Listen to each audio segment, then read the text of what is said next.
Hello, good afternoon. My name is Alfred Poor, and thank you for coming to our birthday celebration for Wilbur Wright. We're going to get started in a little while, but for those of you who are already on the stream, please take a moment and type a comment in the comment box, and we'd love to know what your name is and where you're calling from. Hello, good afternoon. My name is Alfred Poor, and thank you for coming. So just share your first name and share where you're viewing from, and we'd love to know just who's here and what brings you here. So we'll be getting started in just a little bit.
Okay, it's the top of the hour, and here we are. And we're getting together here today to celebrate the birthday of Wilbur Wright. This is brought to you thanks to the First Flight Society, which is an organization that celebrates the accomplishments of the Wright brothers and the first powered flight.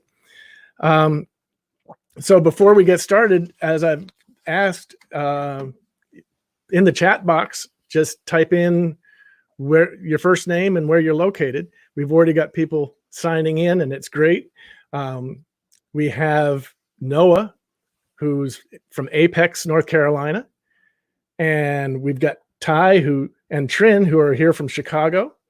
We've got Mike from Manteo. Is it Manteo or Manteo? Anyway, North Carolina. And we've even got Jim from St. Louis, but he's actually in Ontario, California, doing some work. So far, Jim gets the long distance prize. But so drop something in the chat box and let us know that where you're from, because we love to hear from everybody. And so before we get started, I just want to say that this is the celebration of Wilbur Wright's birthday, April 16th.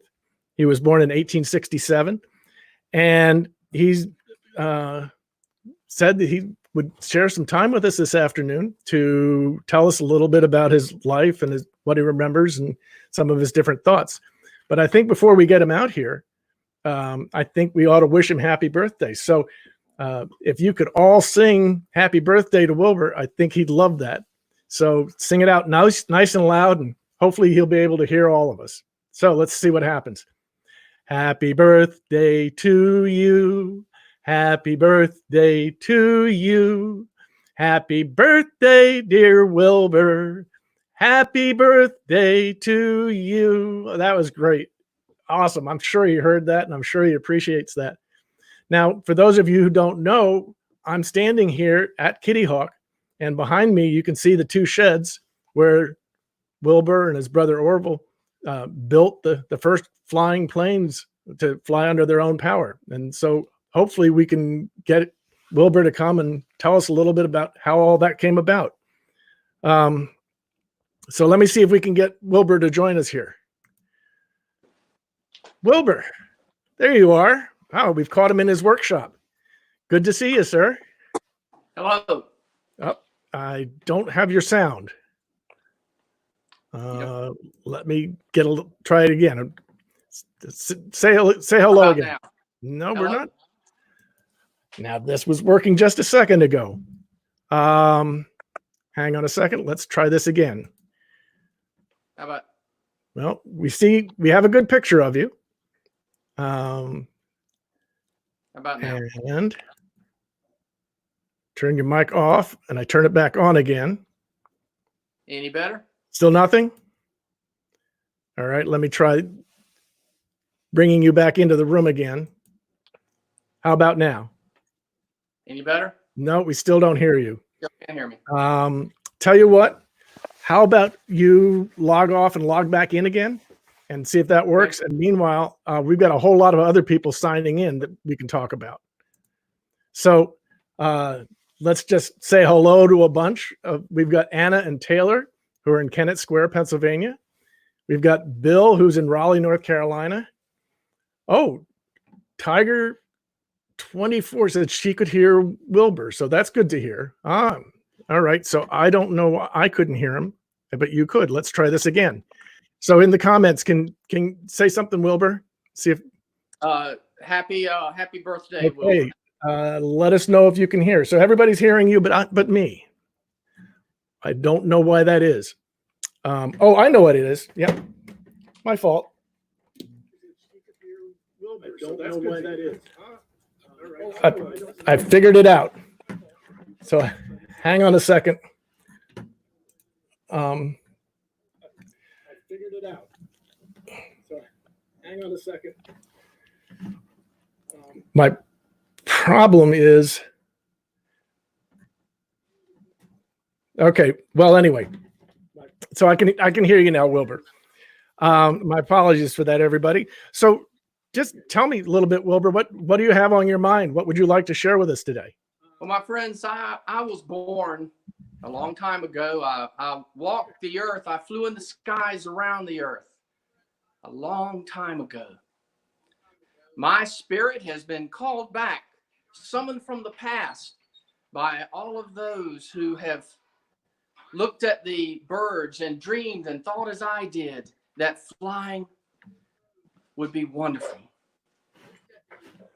And the reason that I have come back is to tell the story one more time about how it all began, about my life growing up, and finally about the miracle of flight that occurred on December the 17th, 1903 at Kitty Hawk, North Carolina. That's fascinating. So what made you think about flying in the first place? Well, as best I can remember, it began when I was a very small boy. My father had a book in his library about ornithology, the study of birds, and it was filled with hundreds of pictures and descriptions of birds of all sorts. And it was my favorite book, and I would look at it for hours. And it's my earliest recollection of this fascination that I had with things that flew, a fascination that actually stayed with me for my entire life. That's really cool. So So when did you get the first ideas? Were you and your brother the first ones to think about flying? I mean, we seem to.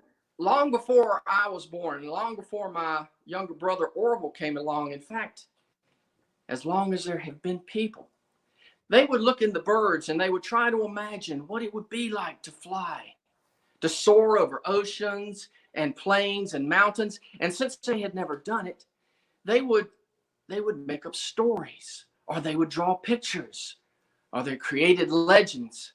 One of the earliest stories written was around the year 700. It was about a father and a son named Daedalus and Icarus. And they were trapped on an island in the Mediterranean Sea. To try to escape, Daedalus formed wings made from bird feathers and wings. And he warned Icarus not to fly too high. But Icarus became so thrilled with the ability to fly when all the other people couldn't, they forgot what his father said, and he zoomed up too high, and his wings melted, and he crashed into the sea. In the Middle Ages, around the year 1492, there was a famous inventor. He was actually more well known as an artist. Maybe you've heard of him, Leonardo Da Vinci. He's one of my Leonardo heroes. Da Vinci drew pictures of flying machines, very elaborate pictures. He never actually flew, but even Leonardo dreamed about flying. In eastern North Carolina, around the year 1700, there was a Native American. He was the witch doctor, or the magic man for his tribe, and they called him the Great Conjurer. His name was Ron Comac, and it was said in that legend that Ron Comac had a magic stick, and that he would wave it in the air 3 times while standing on the banks of the Salmon River, and then he would speak an incantation, and then he would be lifted up, levitated, and flown across the river. Now, the Great Conjurer was a real person that lived in eastern North Carolina. I don't know if that story is exactly true or not, but the point is that even the Native Americans dreamed about flying, like people always did, because flying is in our spirit. That's yeah. I love the stories about flying, and Leonardo Da Vinci was one of my great heroes, but none of them actually built an airplane that could fly under its own power. So that's something you and your brother accomplished. Is there something about your family and your upbringing and how that influenced you and your brother Orville?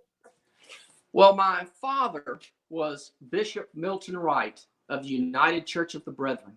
My mother's name was Susan Corner Wright. I actually had 2 older brothers, Rushlin and Lauren. Then I was born in 1867, as you said. My little brother Orville was born 4 years later, August the 19th, 1871. And our little sister, Catherine, or Kate, was born in 1874. Now, we called her Sturchins. That was the German word for sister. And when little Orville came along, I was only 4 years old, and somehow his nickname became something like Bulbo or Bubba. And they called me Eulum, or Yules. That was the German word for William or Wilbur. And we would use those names when we would talk to each other within our household, or maybe write letters to each other. And we all went to school, just like kids do now. But my parents, particularly my father, believed that the education one received at home was just as important, maybe even more important than the education you got at school. So he filled our house with books. We lived at number 7 Hawthorne Street, and we had 2 libraries in our house. The one downstairs is where we kept all the books that we shared in common. And the one upstairs is where my father kept the books that he used in his work with the church. And by the time I was 12 years old, I had read all the books in our house. I became an excellent reader. Not only that, he wanted to make sure that we learned to communicate and write well. And he encouraged us to keep journals of the things that we did every day and to write letters. And when he would travel in his work with the church, and he had to travel quite a bit, he would write letters to us, and he would tell us about the places that he visited and the people that he met, the weather, the geography, even the food that he ate. You see, he used his letters to us as a way of helping with our education. And we would write letters back to him to practice. I actually have a letter here that my brother Orville wrote to him in 1881. It says, "Dear Father, I got your letter today. My teacher said I was a good boy. We have 45 in our room. The other day I took a machine can and I filled it with water. Then I put it on the stove. I waited a little while and the water came squirting out of the top about a foot. The old cat is dead. Love, Orville." So we learn to write well. We learn to read well. You know what? Even the toys that my father would bring home to us were a way of sparking our curiosity and our interest. When I was 11 years old, he brought home this little small flying toy. It was called a Pinard helicopter. He told me to hold out my hands as if he were going to toss it to me. But when he let it go, it took off and it flew up into the sky and it crashed into the ceiling and the walls. And I was fascinated by it. Well, Orville and I took it and we tried to make improvements on it and tried to make bigger models of it. But the memory of this little toy that I received when I was 11 stayed with me for my entire life. Now, my mother had grown up as the daughter of a buggy builder. Her father built the types of carriages that they pulled behind horses back then. And so when she was a little girl, he taught her to use tools and how to fix things and build things. My father traveled so much, most of the time when anything around our house needed to be repaired, it was my mother who did it. And she taught Orville and I how to use tools. And she helped us with all sorts of projects. One that I sort of remember was about a sled. It snowed quite a bit in Dayton, and one year Orville and I found ourselves without a sled. So my father was traveling. He couldn't help us out. We had no money to buy one. So my mother said, "Why don't you build a sled? I'll help you." Well, I didn't know how to build a sled. And she said, "Well, do some research. Find out what makes a really good sled, and then draw a picture of it, a very detailed picture, and then build it exactly like the picture. If it's right in the picture, it will be right when you build it." Well, Orville and I started to research. Now, back then, boys and girls rode sitting up on their sleds, almost like in a little chair. Well, Orville and I believed that if we built our sled longer, closer to the ground, that the operator could lie down on it so that the wind wouldn't blow on them, it would go faster. And then we took candle wax and melted it and dripped it onto the runners so they would be very slick. The sled that we built with the help from our mother, rumor says it was the fastest sled and would go the farthest of any of the sleds in Dayton because of the help and encouragement we received from our mother. That's a great story. I just love that. So you learned a lot at home. Tell me, what kind of student were you? Were you a good student? What'd you do in school? Actually, I was a very good student, and I had dreams of graduating from high school. I wanted to go to Yale University and be a teacher or maybe a minister like my father. And I like sports. I played football and I played baseball. I was a good gymnast, and I like to play ice hockey. That's awesome. So what about Orville? Was he a good student? He was, but I just thought of something. Yeah. I did like to play ice hockey. And when I was 18 years old, I think you'd like to hear this. Sure, please. When I was 18 years old, I was playing in a particularly rough match one afternoon. Someone on the other team threw a stick or swung it. We're really not sure exactly which, and it hit me in the face, and it broke a number of the bones, cut up my lips pretty badly, and knocked out 5 of my front teeth. Whoa. And the wounds became infected. And I developed some other physical problems because of that. And, well, you know, the dream of going off to college just didn't seem possible at that point. And I became very sad about that. In fact, I was so sad that I just sat around for the next few years. I was depressed. I really didn't do anything. Fortunately, my family took good care of me. They gave me plenty of time, not only for the physical wounds to heal, but for the emotional wounds to heal. But it really wasn't until my mother became ill that I got any better. That seems odd, but You see, my father traveled all the time. My older brothers had moved away. So I was now the oldest one in the household. So taking care of my mother as well as running the household was my responsibility. But I loved taking care of my mother. And it gave me something important to do again, and I was no longer sad. So you still had Orville and your little sister to take care of too. How was Orville as a kid? Well, Orville wasn't such a good student at first. And Orville had another problem. Orville got into a lot of mischief. In fact, when he was in kindergarten, we lived close to the school, and he walked to school every morning, came back every day at the exact same time. We were in the school year about 2 weeks, and my mother went down to talk to the teacher just to see how he was doing. And the teacher said, "Mrs. Wright, I haven't seen Orville for the last 2 weeks." It turns out that Orville was just walking a couple of doors down to where his friend lived, and they were playing all day instead of going to school. I can't imagine what he was thinking. Surely he knew he was going to get caught, and he was caught, and he had to repeat a lot of his grade because of that stunt. But later on, he did become a pretty good student, and Orville liked to make money. When he was real small, he started a business where he would pull a wagon around and collect bones from dead animals and sell them to fertilizer plants. And then he started collecting scrap metal and selling that to make money. He got some of his friends together, and they formed a circus and charged admission. And he developed an interest in the printing press. He took blocks of wood, carved out the letters, and built his own small printing press, and he would print brochures, pamphlets, things for the businesses around Dayton to advertise on.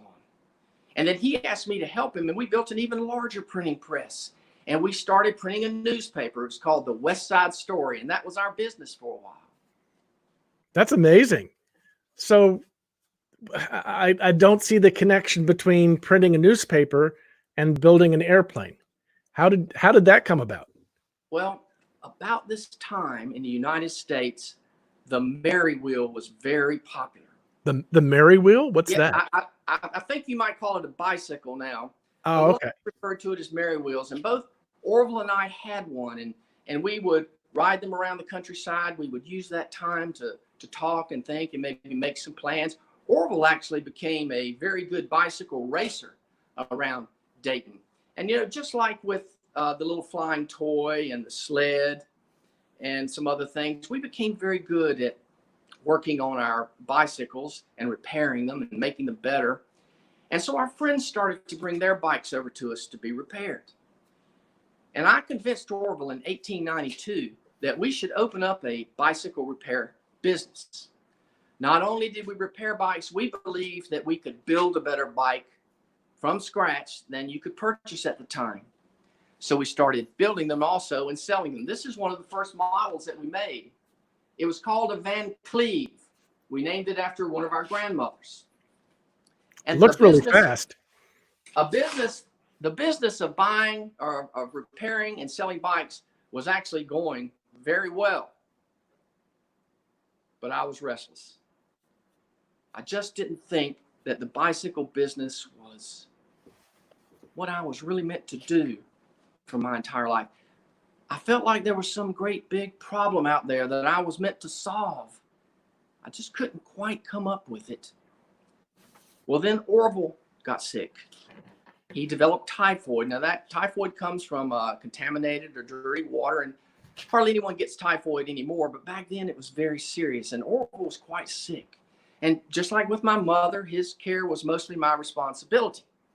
And while he was in bed and recovering, he would sleep for hours, and I would sit by his bedside to keep him company.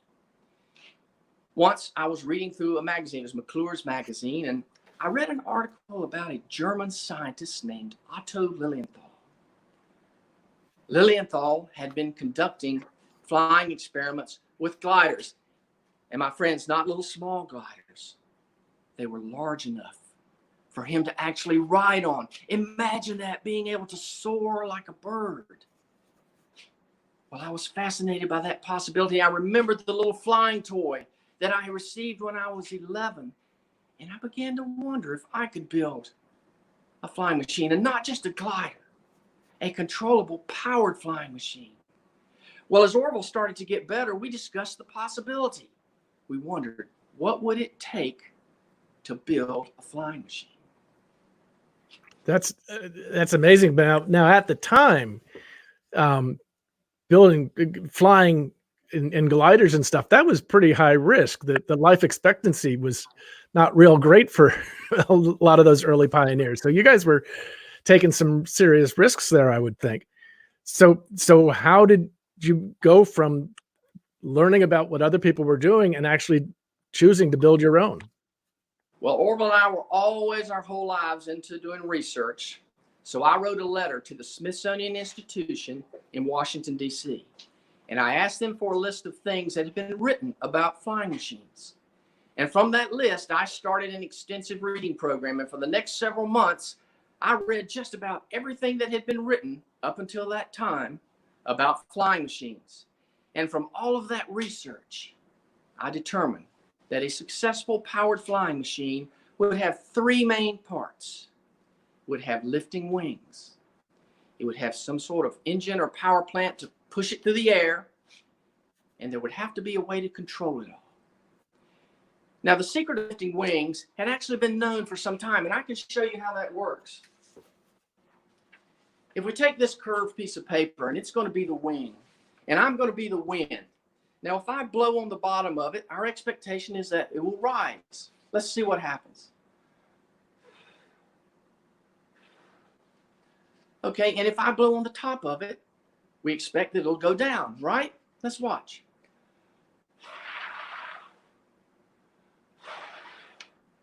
It didn't go down, did it? It went up. No. Was it magic? No, it was science. You see, when air passes over a curved surface, it creates a lifting force. It's the secret behind what makes birds fly. It's the secret behind what makes airplanes fly, even modern airplanes. The next time you're close to an airplane, look at the top of the wing, and you'll see that it has a slight curve to it. Now, the automobile had been invented by this time, so Orville and I believed that when it came time to put an engine on our flying machine, we would just buy one from the people that made them for automobiles. We weren't concerned about that. But now the control system was different. All the people who had been experimenting with flying machines up until this time, like Otto Lilienthal, like Samuel Langley, who ran the Smithsonian Institution. There was a gentleman who lived in Chicago. He actually became a friend of ours named Octave Chanute. Even Alexander Graham Bell, who invented the telephone, had been experimenting with flying machines, but none of them had given much thought, if any, to a control system. I believe that that would be the single most important problem to solve for a successful flying machine. And it was my experience, I know this is hard to believe, it was my experience with riding bikes that led me to the solution. Now, for everybody out there who rides a bike, you probably know that if you go to make a turn, you have to turn the wheel, then you have to lean. Well, turning the wheel was sort of like a ship's rudder. That was something that Orville and I could conceive of. So the rudder makes the airplane do this, and that's called yaw. Now, it took several years to develop the rudder. We'll talk about that later. And if you turn the rudder horizontally, and we called it that in the beginning, a horizontal rudder, you can make the machine pitch down and pitch up. But now making it lean, that was a more challenging problem. But once again, the bicycle led me to the solution. One afternoon, a customer came into the bicycle shop to purchase an inner tube for his Merry Wheel. It came in a box about like this. The ends were cut out. And I was talking to him, and I was just sort of fiddling with the box. And I was twisting it back and forth. And I had an idea. What would happen if we twisted our wings? Suppose we twisted them so that the wing on one side had more curve and more of that lifting force than the wing on the other side. And then if we twisted them the other way, what would happen? Well, by twisting or warping the wings, we could make the machine lean left and lean right. With the rudder, we can make it yaw left and yaw right, pitch up and pitch down. I called that the three-axis control system, and I was really the first one to come up with that concept. So now we had an idea of a way to build an airplane We knew where we'd get an engine, so we were actually ready to start building. That's amazing. So,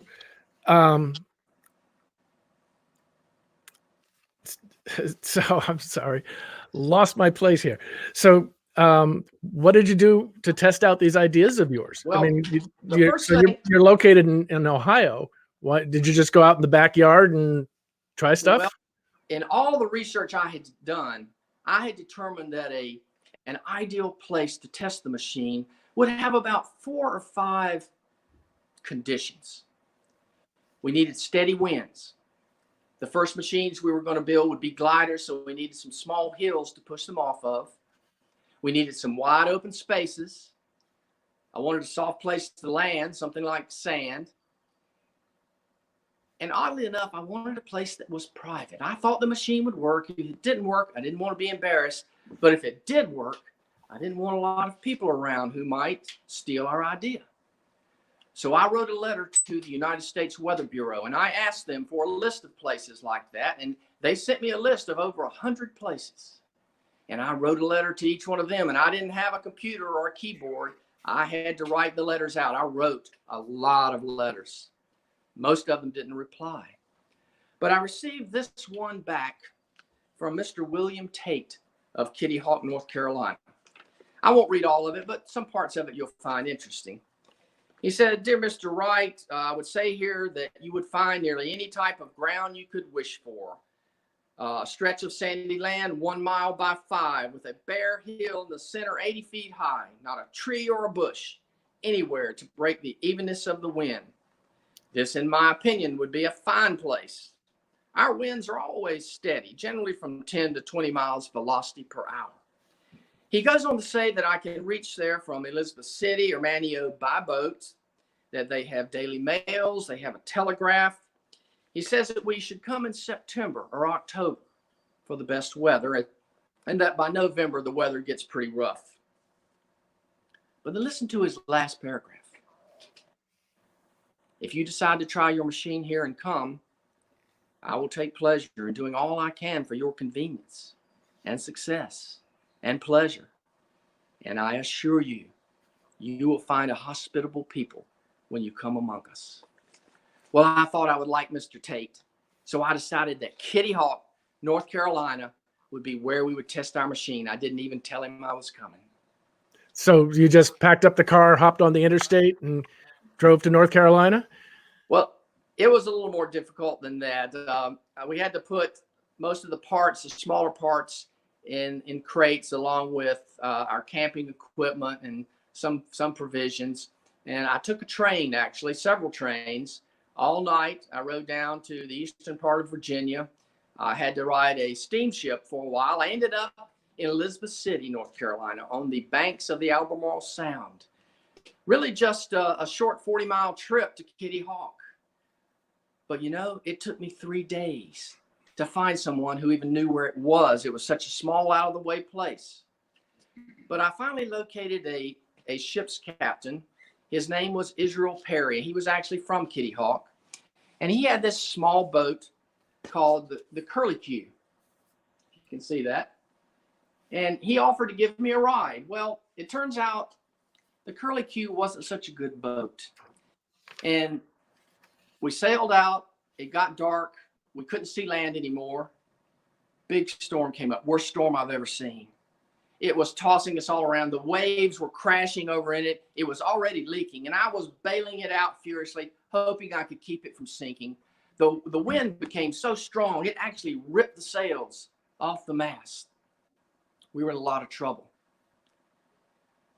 I was really afraid. I thought this first trip to Kitty Hawk was going to be my last trip anywhere.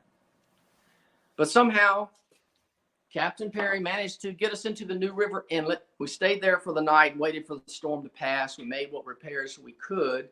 The next day, we sailed on across the Sound to Kitty Hawk, but we got there late in the day, and it was dark, and I couldn't go ashore. So I had to spend another night on that boat, and it was full of mice and all sorts of vermin. But the next day, I went ashore. I was met by a young man named Elijah Baum, and he showed me where the Tates lived.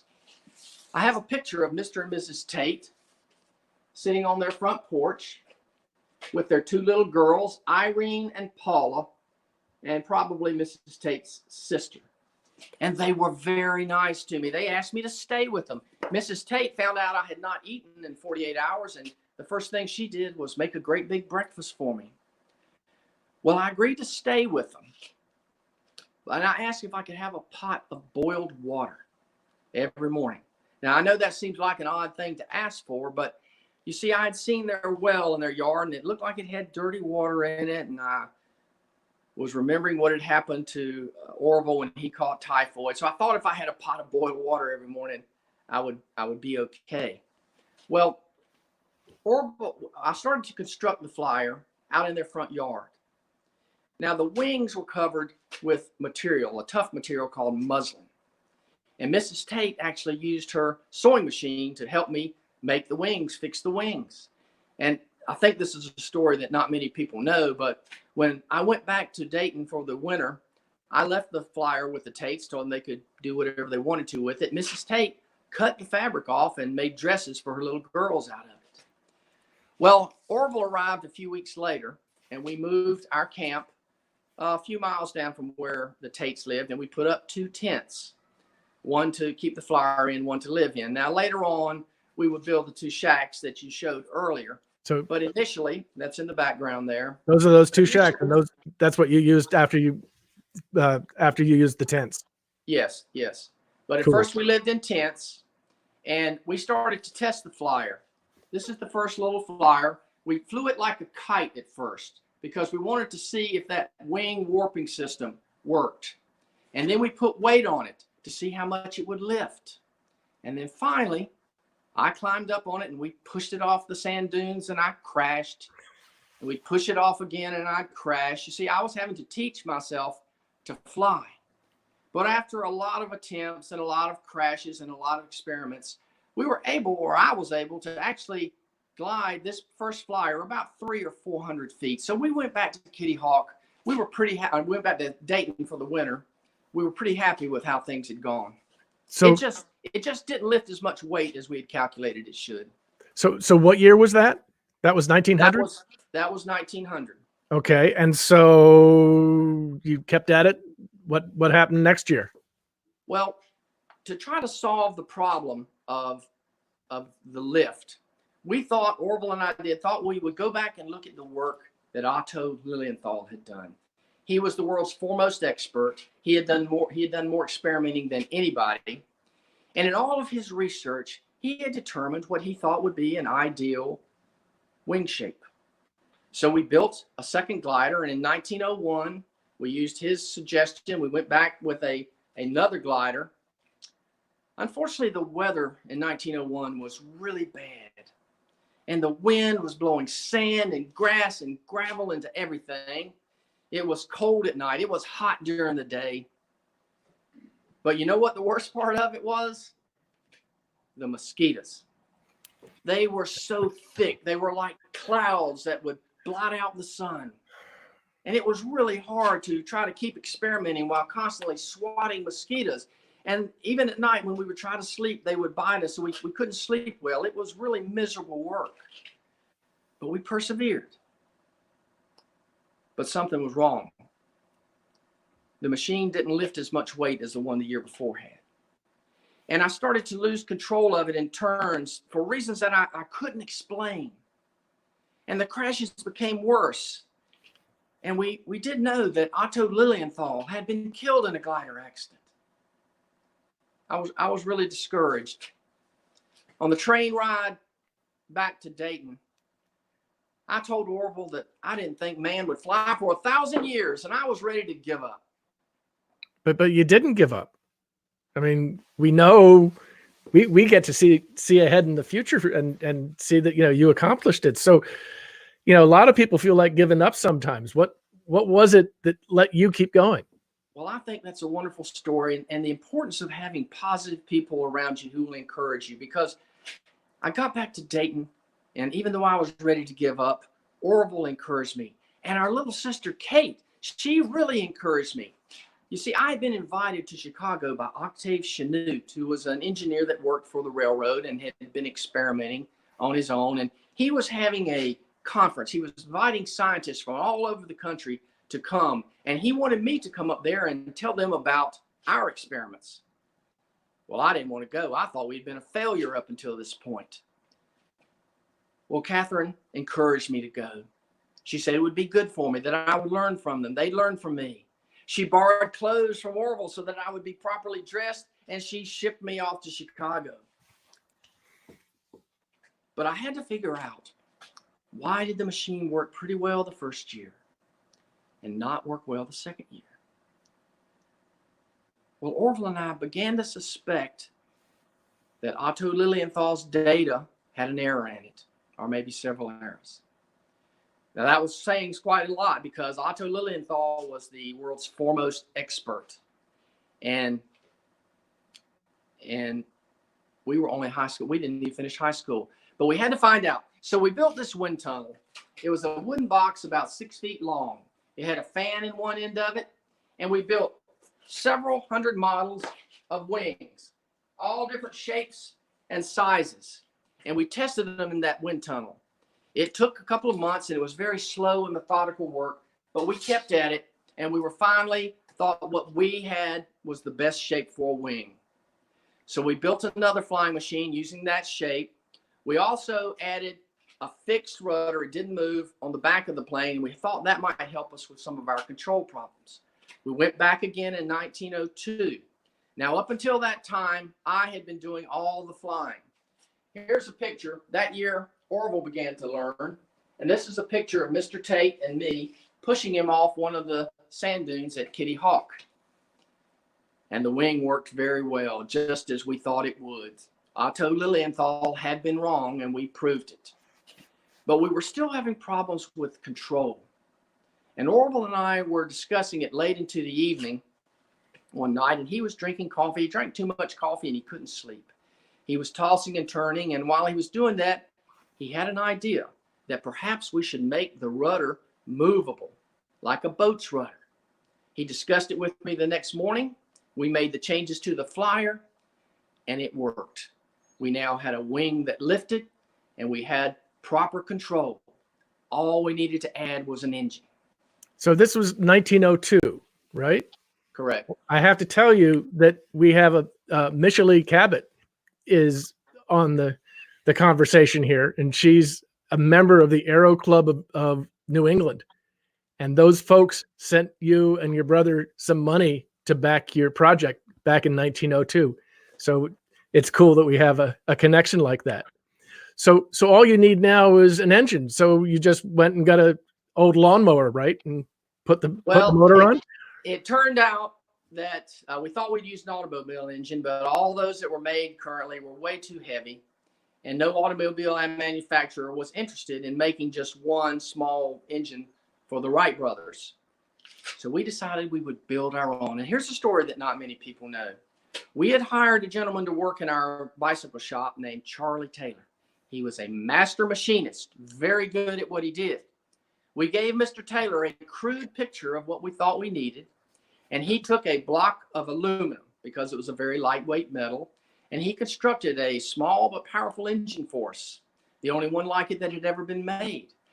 I think Orville and I probably would have eventually done it, but if it hadn't have been for Charlie Taylor, it would have been a long time. Everybody's heard of Wilbur and Orville Wright. Very few people have heard of Charlie Taylor, but now you have. So we took Mr. Taylor's engine and a fourth flyer, and we went back to Kitty Hawk again in September 1903. We started practicing with the 1902 flyer to sharpen our skills. We started to test the engine, and it developed a crack in it. So we had to ship it back to Dayton to be repaired. Got it back. That took several weeks. And we started to test it. It developed another crack. So this time, Orville, who was actually the better mechanic of the two of us, took responsibility. And he went back. He rode the train and the boat all the way back to Dayton. And he and Mr. Taylor made the repairs and changed some of the metal so that it wouldn't crack again. And then he rode on the train and he rode on the boat all the way back to Kitty Hawk. And then the weather was bad for a while. We couldn't practice.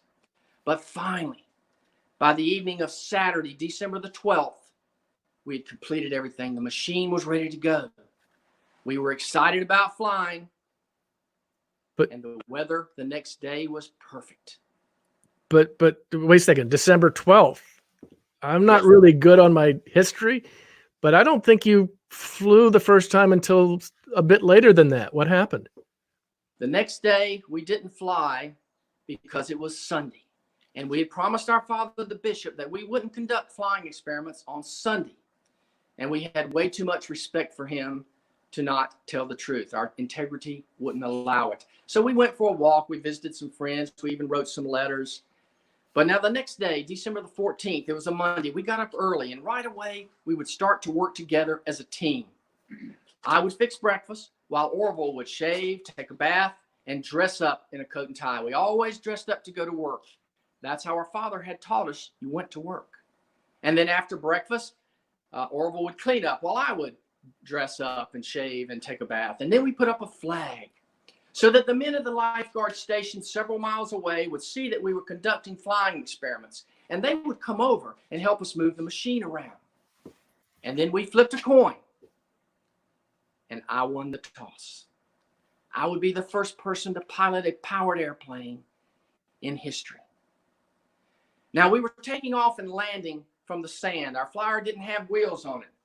So we had to construct this wooden rail. It was about 60 feet long, and it looked like half of a railroad track.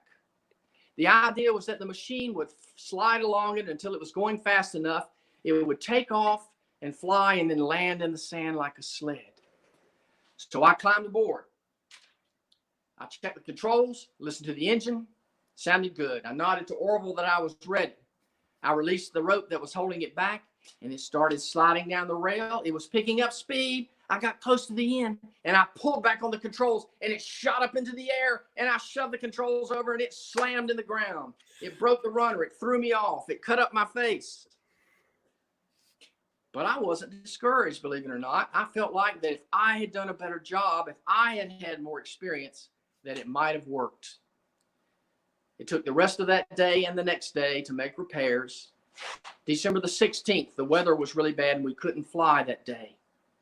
And now we were starting to worry because we'd promised our family we would be home by Christmas Eve.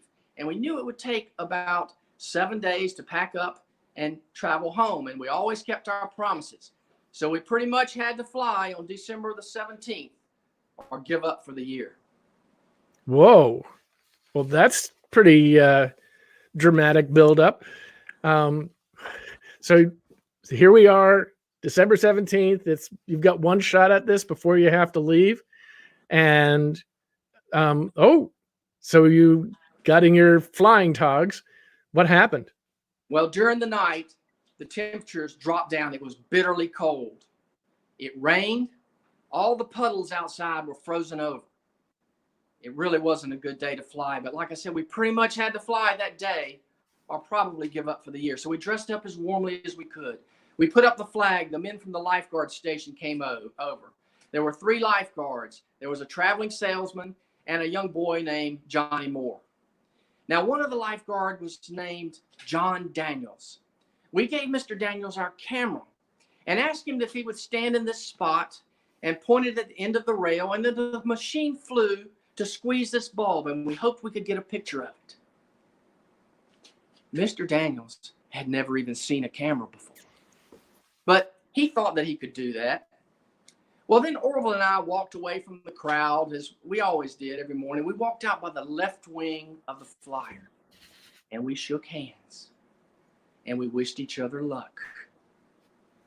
And we stood there longer than we normally did, and people that were watching would later tell reporters that it looked like 2 men saying goodbye for the last time. But that wasn't the reason. Both Orville and I had this sense that something special was going to happen this day, and we wanted to just savor the moment.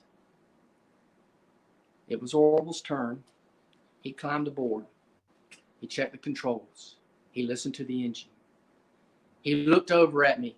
He nodded his head that he was ready. And at 10:35 on the morning of December the 17th, he released the rope that was holding it back, and it started sliding down the rail. I was standing out by the right wing, balancing it as it started down the rail, and I ran along as long as I could. I finally let go, and I stepped back. he got about 20 feet from the end of the rail and it took off.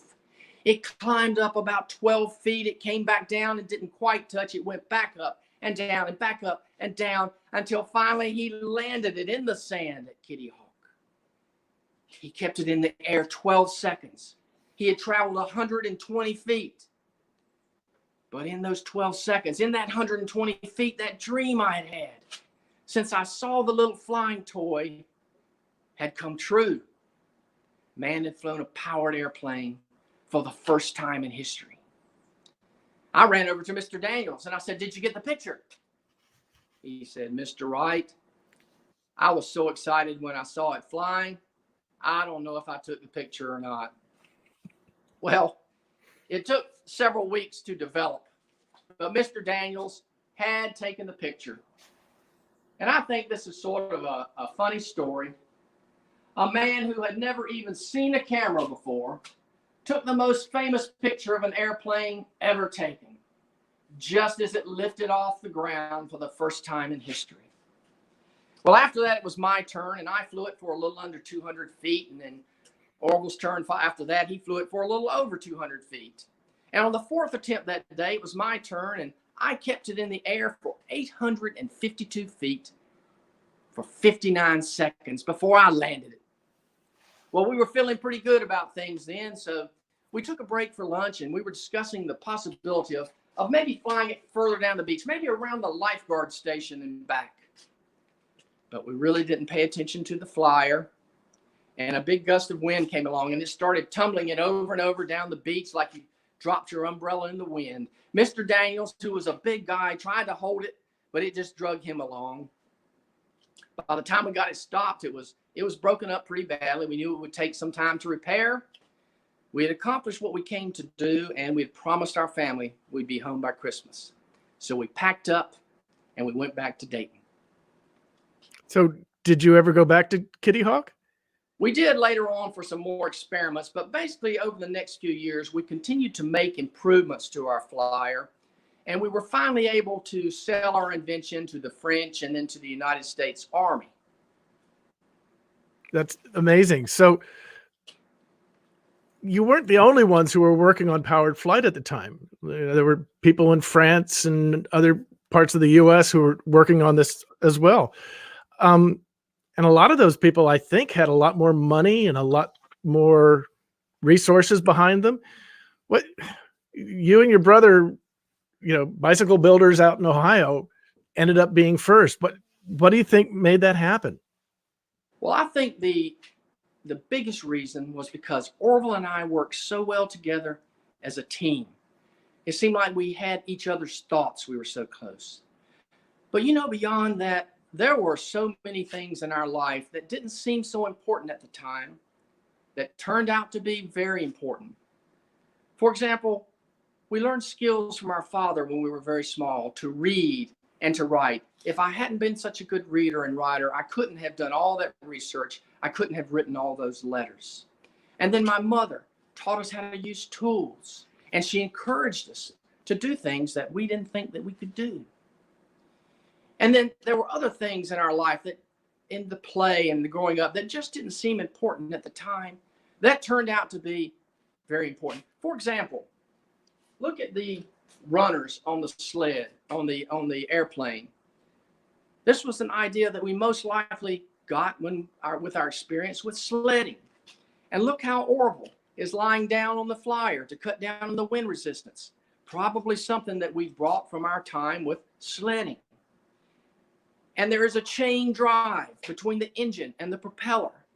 We had lots of experience building bicycles. Probably brought that experience to the flyer.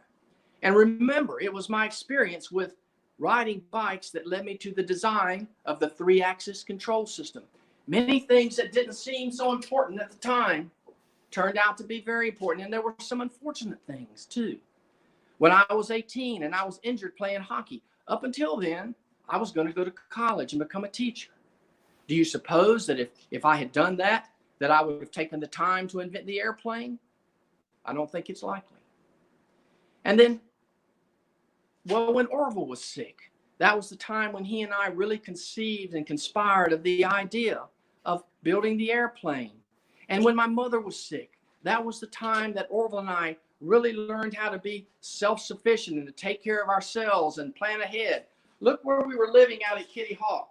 You don't see a Walmart or a Kmart out there anywhere, do you? We had to learn to be very self-sufficient.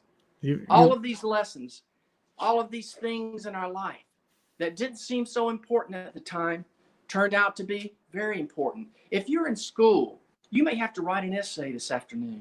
You may have to do some math problems. They may not seem important right now, but they may turn out to be very important. That's a really good point. And so was there anything else you think that might have played a role in how you were so successful? Well, we might have been just a little bit lucky. There may have been some sort of divine intervention. How about this? Do you remember Ron Comack, the Indian, and his magic stick? Maybe he dropped it in the Salmon River. Maybe it floated across the Albemarle Sound, and one of those hurricanes that they have in North Carolina washed it up on the beach. Maybe it was lying in the sand that morning, and its magic lifted the flyer up. You think that could have happened? I don't know. I'm skeptical. I bet you just made that up. Actually, I didn't make it up, but it's an example of the stories that people have always made up about flying, because flying is exciting and it can be magical and it can be romantic. It's actually what I like to call the spirit of Wilbur Wright. That's so awesome. Well, a lot of people are catching the spirit and they're sending questions in the chat box. So if any of you watching have questions that you'd like to have answered by Wilbur, I'm sure he can stick around a little bit longer and answer a few of the questions for you. And so we have a question from Seth, who's in 4th grade. And he says, how many attempts did it take to have flight in the first airplane? Well, the last year, I told you about the final flyer, the 1903 flyer. I flew it on December the 14th and crashed it. And then the next flight was actually a successful flight, the one on December the 17th. Now, prior to that, we had literally thousands of practice flights on gliders. That's amazing. So, but those were just the first flights using one with an engine. That's correct. Okay. So Isaac, we may have answered this question for him, but he's in 2nd grade and he wanted to know how many seats were there on that first airplane. And maybe if we saw there weren't really seats, but how many people could be on it? Well, the first airplane and the first gliders, it only would take one passenger and he had to lie down. The big reason that he was lying down was to cut down on the wind resistance. Now, the improvements that we made in the flyer over the next 5 years, we added a more powerful engine, and we actually put 2 seats on it, one for the pilot basically to ride in, and he could carry a passenger. So within about 5 years, we had a 2-seater. And I want to know, so when you're lying down there, do you have a seat belt to keep you from falling off the airplane? Actually, we didn't. You controlled with one hand, you held on with the other hand.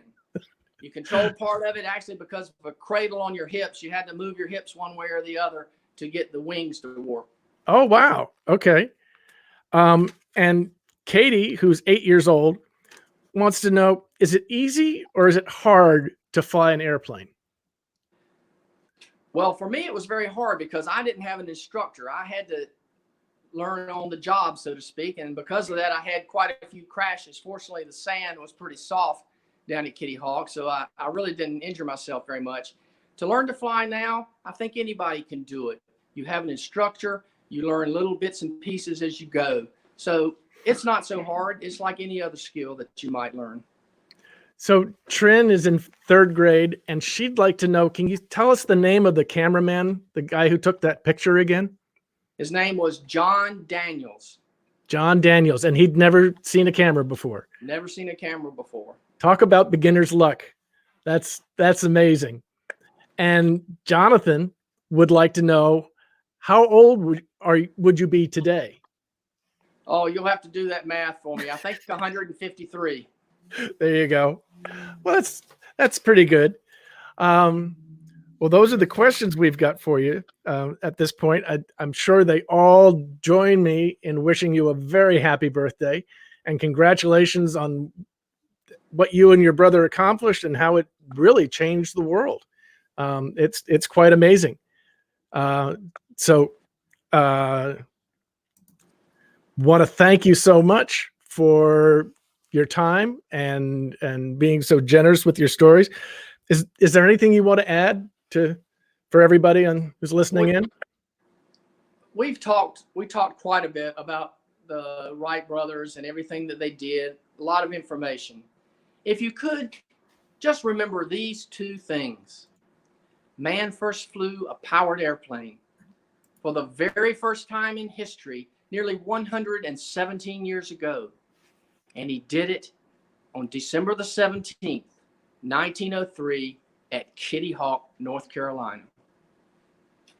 Thank you so much. I join everybody else in wishing you a happy birthday and thanking you for being so generous with your time. Thank you to the First Flight Society for making this all possible. Thank you all for tuning in and appreciate it. If you are interested, there's a lot more you can learn about the Wright brothers and about flight. So thanks for joining us.